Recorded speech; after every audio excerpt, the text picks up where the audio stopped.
So, welcome back to Chasing Winners College Edition. Kyle Mastaloni here with JP Lyon. We had a crazy slate of games last week. So, just to get us started though, JP, it looks like your hair is a bit of a mess there. What have you been up to? Great observation there, Kyle. I just played in a softball game, kind of like an intramural thing with my apartment complex. If you're watching the NFL pod that goes up the day after this, or the same day as this, you'll see me before that where I had a hat on and I looked happy. Um, and then we lost 22-2, and I'm less happy now. So I've got um, something to get me through. Yeah, so just a little inside baseball here. We record this college football podcast. It's actually halftime just like last week, we did it at halftime of Thursday night football. We're doing it like that again. So just get a few games out of the way here. So JP, you had the records of how last week went. Do you have Oh yeah, those up by let me chance? pull that up. Yeah, so let's see. Yeah, overall, you went 9-5 and I went 7-7. But for the podcast, I went no, I went. This is not good. I don't remember. Uh-oh. Hold on. Our bookkeepers on the No, I struggle had it. I bus had it here. down. Hold on. I have a picture of it somewhere.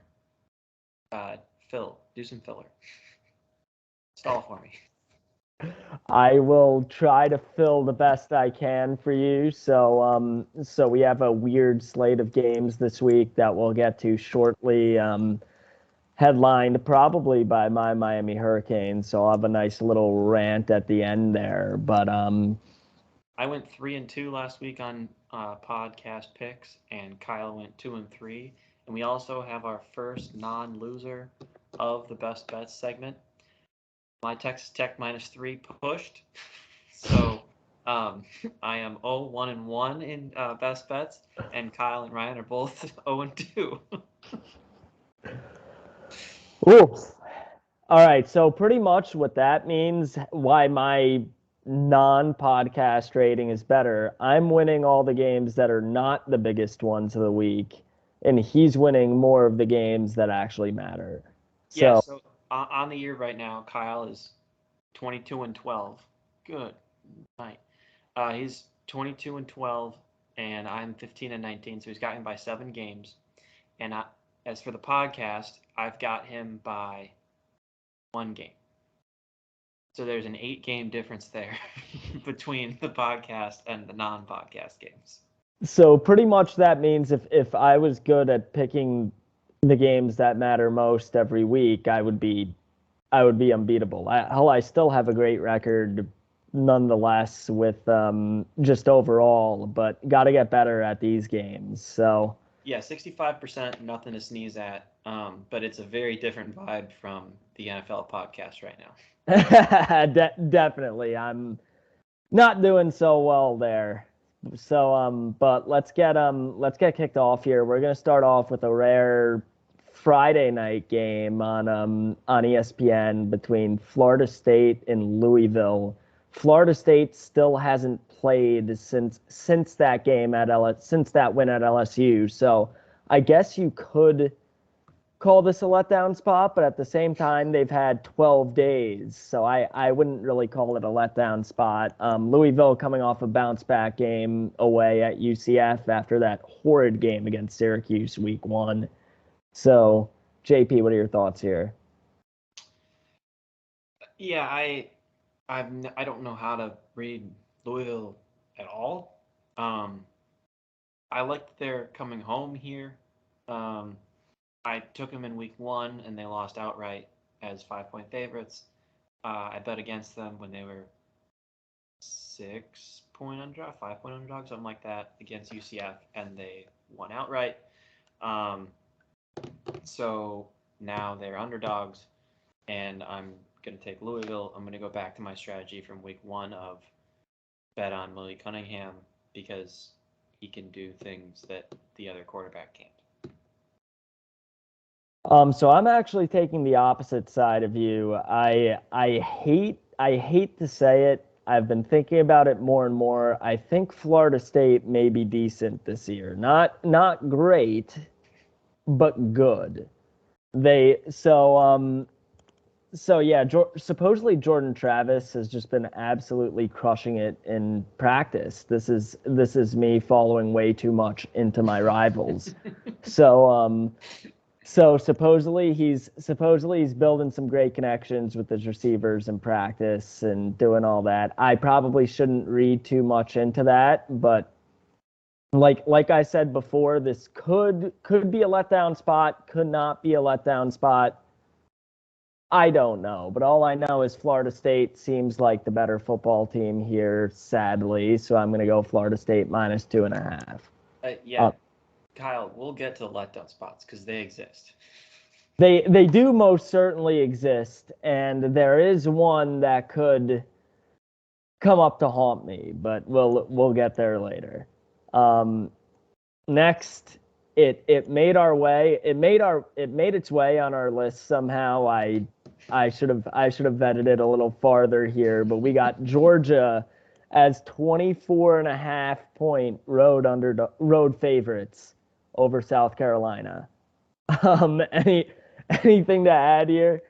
I I would like to know what the total is on this game. Do you have that off the top of your head? It is 55.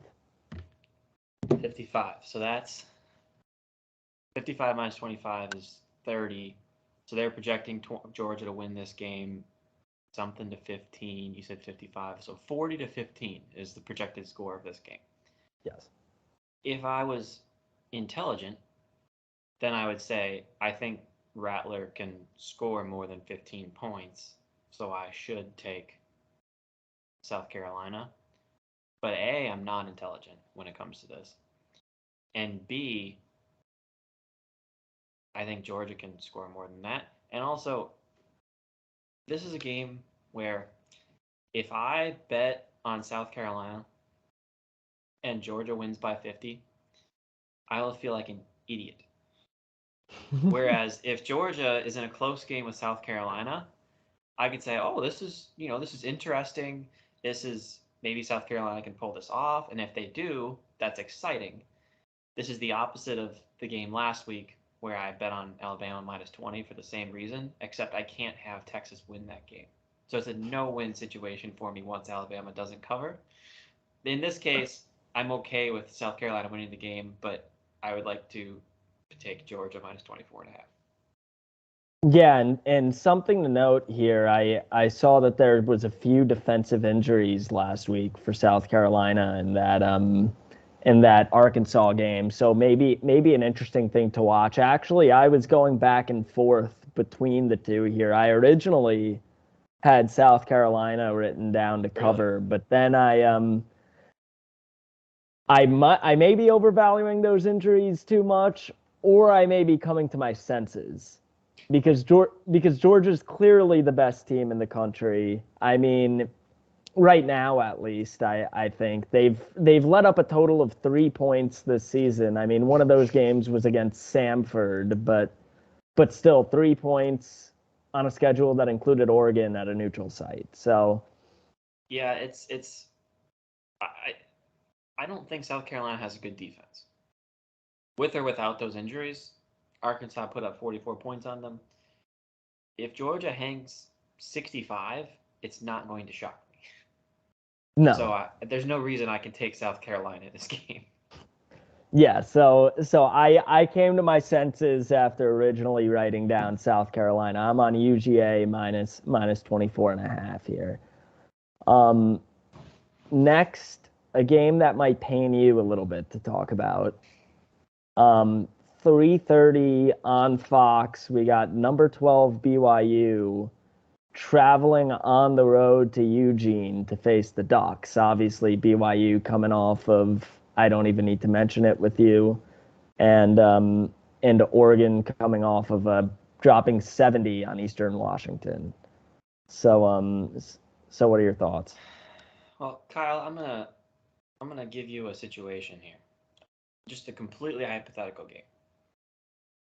Let's say There's a top 15 team going on the road to play a team that is in the top 25, but they're in the bottom 5, let's say.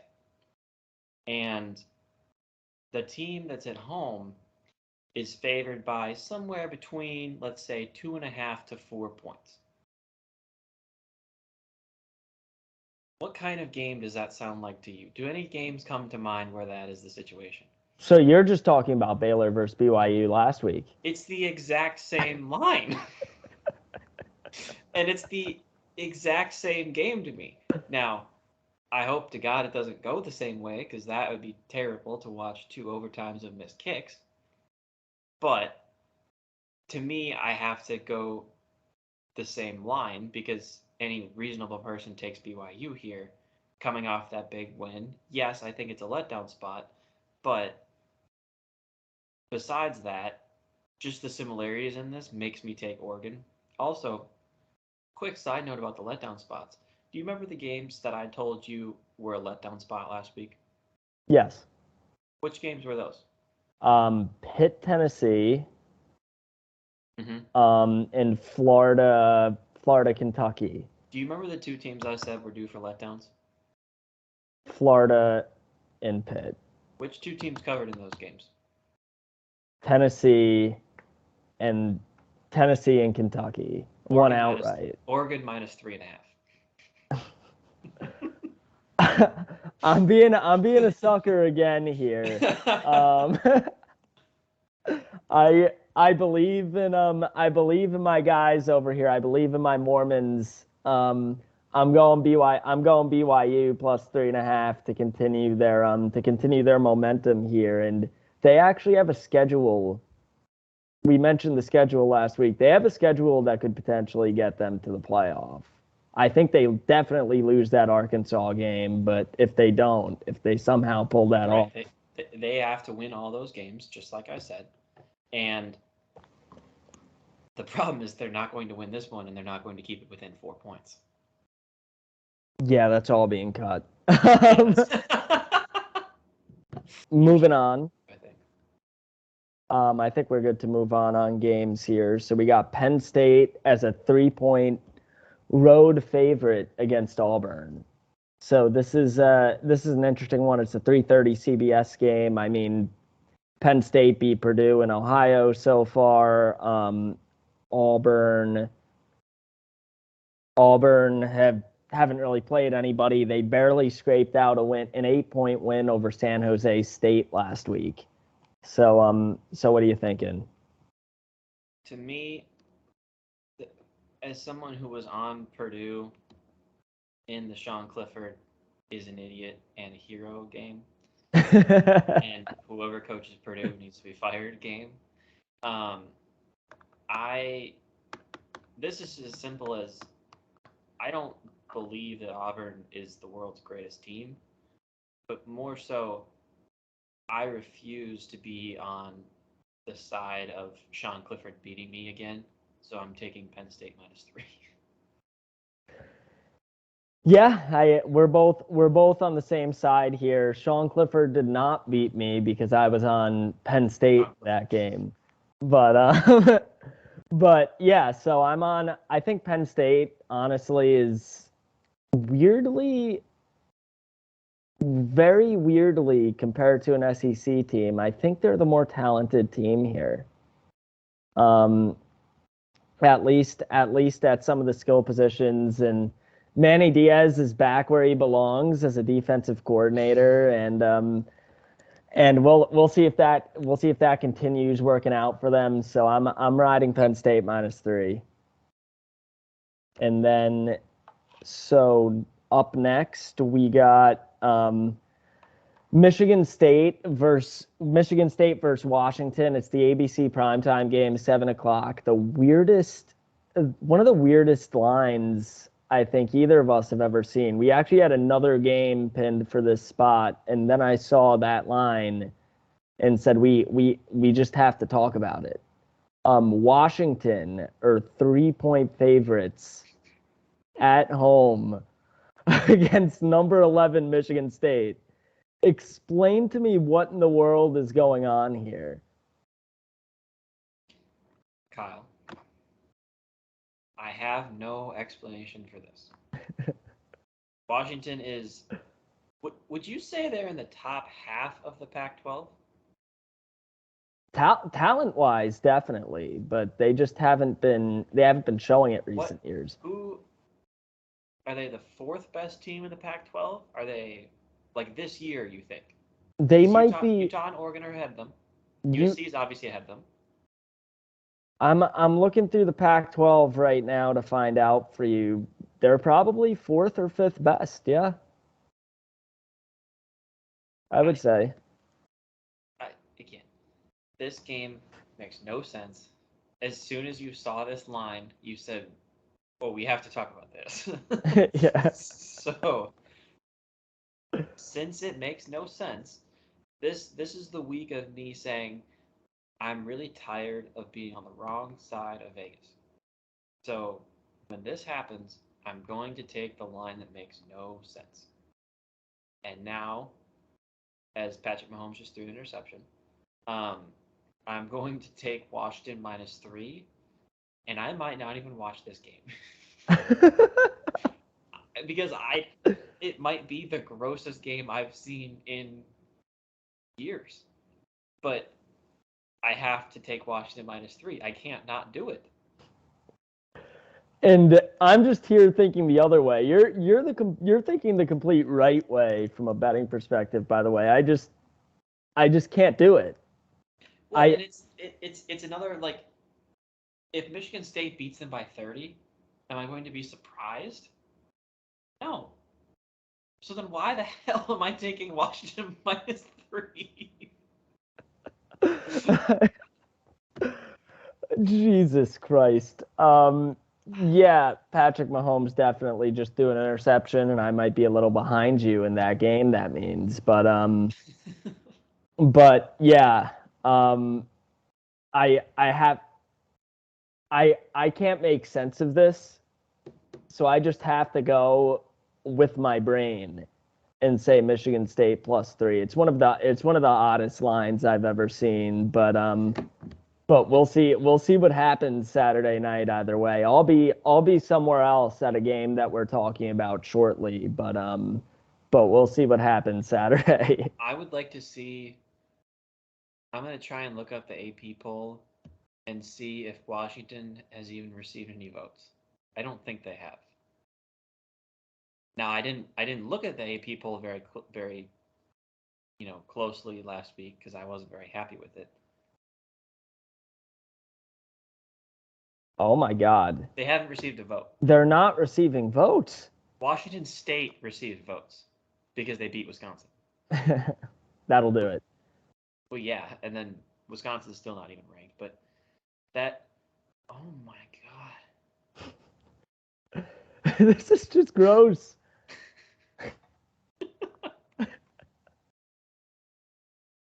Okay, well, can we be done with this game? Yes, we can be done with this game now. Now we're going to what I would say still is the game of the week, even post A&M loss. I don't know. Troy App State is a pretty good game.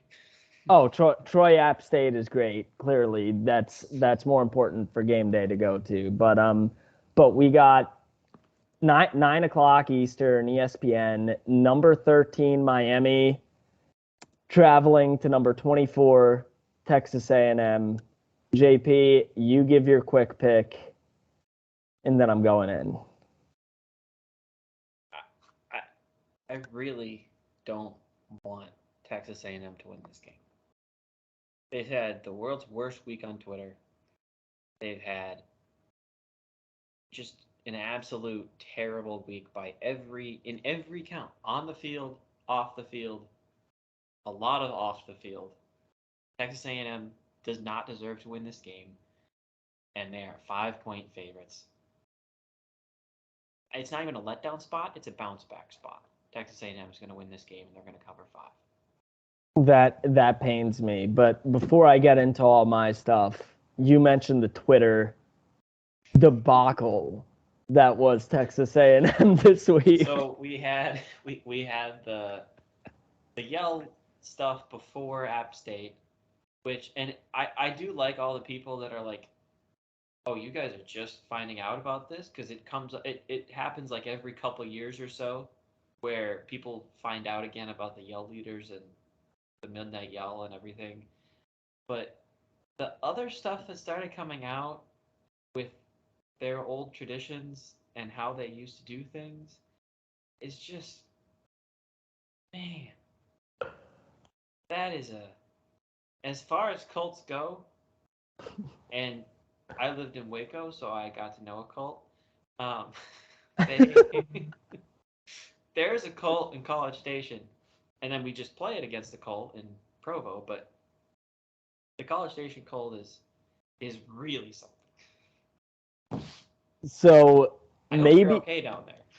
yeah, maybe I should fear for my life down there. So I'm going to College Station for the first time. Obviously, it's actually my first SEC stadium that I'm visiting, so should be a blast there. But here we are. I mean, it's Mario Cristobal's first test as the Miami coach. What's the Game of Thrones line? The prince that was chosen, I'm trying to think of the prince that was promised. Whatever it is, that's what Mario Cristobal is for us. He's the home guy. He's the Kane, the former national champion, coming home to lead us back to glory with all the damn money in the world behind him.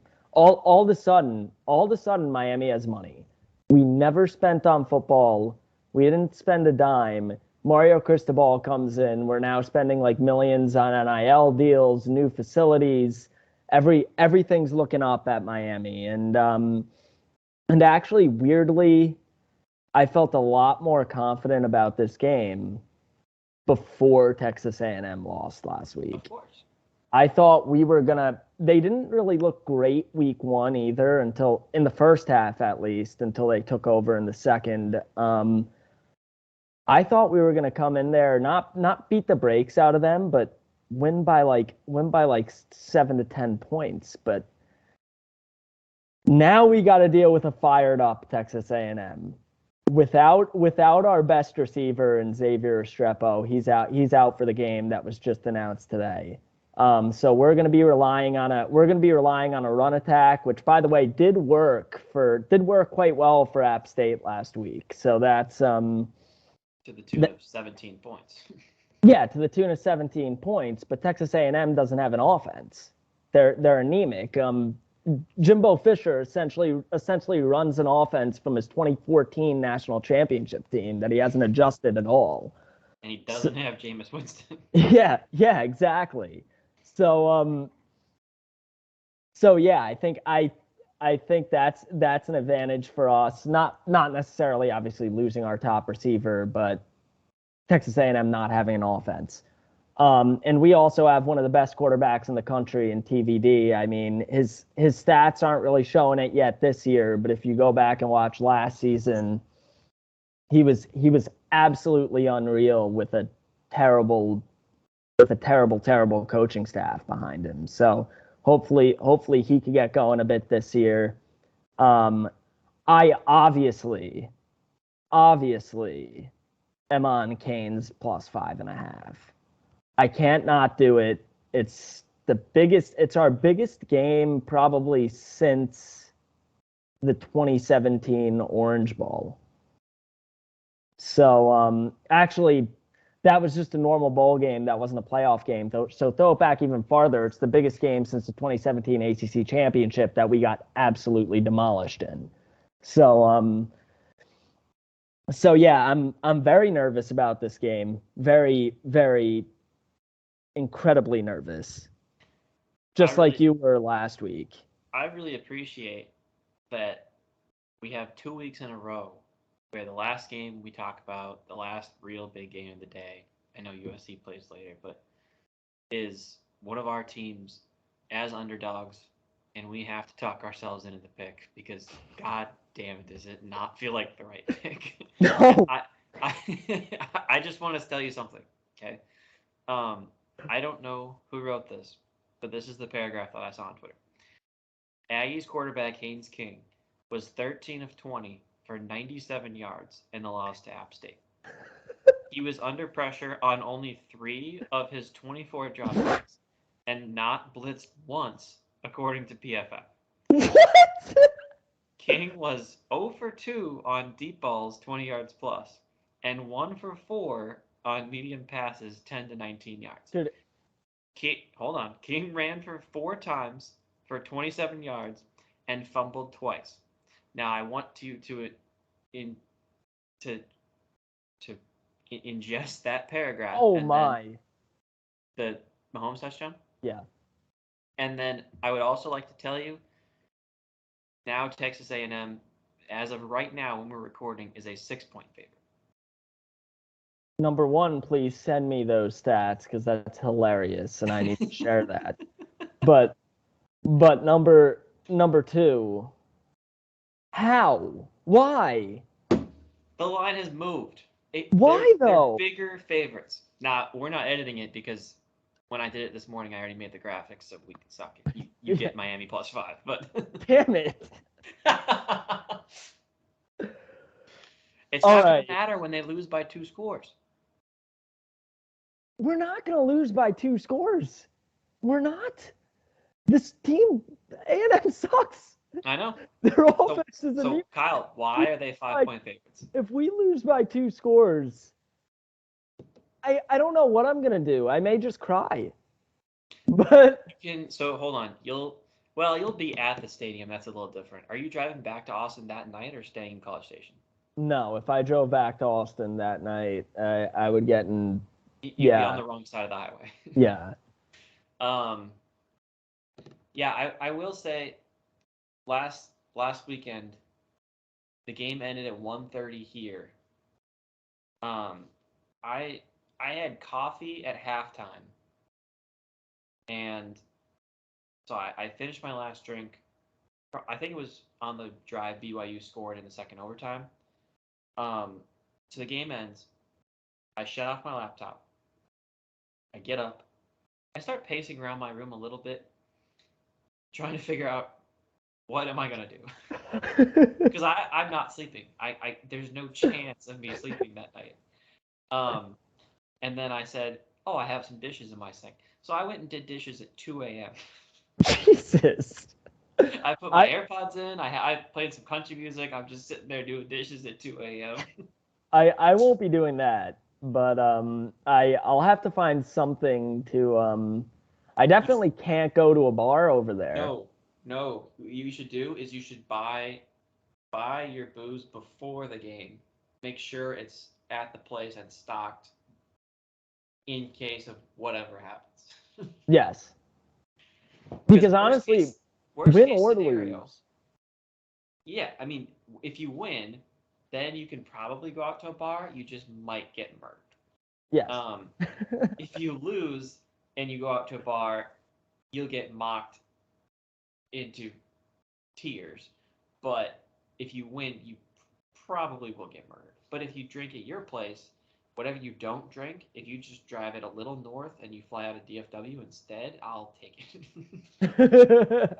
That's not happening. But yeah, this is history right here. Kyle and I'll be in Waco for the game against Texas State. I'll be getting down there Friday. Kyle will be in Austin. So we'll be about an hour and 20 minutes apart. And we still have never met, and we're not going to. Great way to put it. We could have made a historic chasing winners moment. We could. But it's just involve me driving an extra 3 hours round trip, which I'm not doing. Understood. Completely. Mm-hmm. Because I said no to meeting you as well. So that's fair. Yeah. You would also, if you wanted to meet me, you'd have to come to Temple at like 7:30 in the morning. Yeah, no. Which is 8:30 your time. You'll be up. You'll be betting on like soccer or some shit. Probably. No EPL though, right? No, but there's a few EPL games. A few got canceled. A few got postponed because it's like in the path of the Queen's funeral, and then the other ones are happening. confusing. Are they playing like Champions League for the English Yes. team still? Yes. What happens if the Queen passes through there during a Champions League game? I have no idea. They just happened this week, and I know, but that yeah. doesn't make sense. All right, back on topic here. I suppose we could go through best bets. To close out, I think we should go through best bets. Yeah. So does Ryan have anything? Ryan does. He has already placed this bet. He placed it last night, Wednesday. He is on Nebraska plus 11. I must say, I really like this bet. I'm going to be on it. I placed it last night as well because A, it makes no sense, and B, it's an interim coach game, and they supposedly like Mickey Joseph. So that's Nebraska plus 11. Go get it. So what's yours? Well, I'm on UTSA plus 12 and a half. It might be down to 12 now. I didn't take it, but we're counting early lines for this. So I'm on UTSA plus 12 and a half. No Quinn Ewers for Texas. They don't need Hudson Card to beat UTSA, but I don't think they're going to beat them by 2 scores, especially after the way UTSA played against Houston a couple weeks ago. No idea who UTSA played last week. And Hudson Card has a high ankle sprain, so it doesn't make any sense to me that he would play against UTSA. So UTSA is plus 12 and a half against Texas on their third string quarterback, potentially in what is shockingly a letdown spot after a close loss, because their coach keeps calling it a moral victory. When you say that the loss was a moral victory, or we felt like we won that game, I'm going to bet against you in the next game. You didn't win that game. You lost it. Hey, You covered. Sorry, good job on the cover. You lost the game, and if you keep telling me you won the game, I'm going to keep betting against you in this next game. And so for my best bet, I'm just gonna keep riding with them. They've been killing it so far this year. They're at home against Fresno State. The line actually just moved towards Fresno State, which I don't know, but so I'm going. So before we started, it was USC minus 12, but right now it's USC minus 11 and a half. I'll give it to you. Over Fresno State. I just think USC is a top right now with how they're playing. I would say they're probably a top 5 team in the country. Obviously that could change very quickly, but yeah, until they prove me otherwise, that offense is cooking. Until they prove me otherwise, I'm going to keep taking them. This is really bad for me because I shouldn't say I love. I hate this slate. I hate the lines, and I hate all of my bets this week. Now, saying that, I love Nebraska plus 11, and I love USC minus 12. So that's really bad because you guys haven't hit one yet. Shit. So I'm screwed this week. All right, so we're both traveling out to games tomorrow. Safe travels, JP. Same to you. Awesome. So see ya, everybody. Yep. Hope you guys have a great week. We forgot to do like, subscribe, follow, sure. all that. Yep. Always a subscribe button up here that doesn't work. Yep. So yeah, make sure to try to click that, but really click the one below us. Click the one down here, yeah. Yeah. So yeah, good luck, everybody.